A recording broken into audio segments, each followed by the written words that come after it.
హైదరాబాద్ ని మించిన మహానగరాన్ని కడతాం. ఎలా కడతాం అన్నది మా బుర్రలో నుంచి వస్తున్న ఆలోచన నుంచి కడతాం.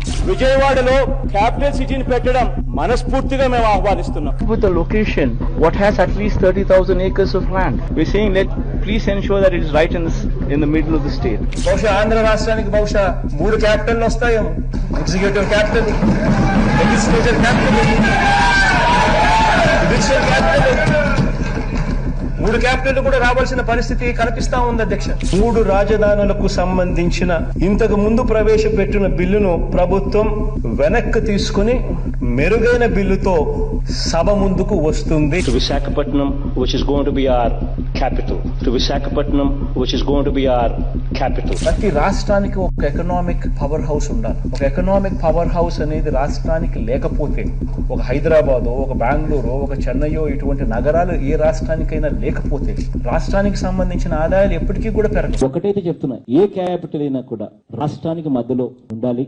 ఎవరు ప్రయాణం చేయాలన్నా కూడా ఇబ్బంది పడకూడదు. భూమి ఉండాలి, దండిగా చాలా భూమి ఉండాలి, డెవలప్మెంట్ స్కోప్ ఉండాలి, నీళ్లు ఉండాలి. ఈ 3 క్రైటీరియాస్ లోనే ఎక్కడో ఒక చోట వస్తుంది. కావాలంటే విజయవాడ గుంటూరు మధ్యలో NS దగ్గర నాగార్జున యూనివర్సిటీలోనో, లేకపోతే ఒక 500 ఎకరాలు అక్కడ గుంటూరు విజయవాడ మధ్యలో ఎక్కడో ఒకసారి తీసుకుని 500 ఎకరాలు నువ్వు కట్టాల్సిన బిల్డింగ్ ఏదో కట్టు, 500 ఎకరాలు నువ్వు కట్టాల్సిన బిల్డింగ్ ఏదో కట్టు, రీజనబుల్ గా ఏదో సైజులో.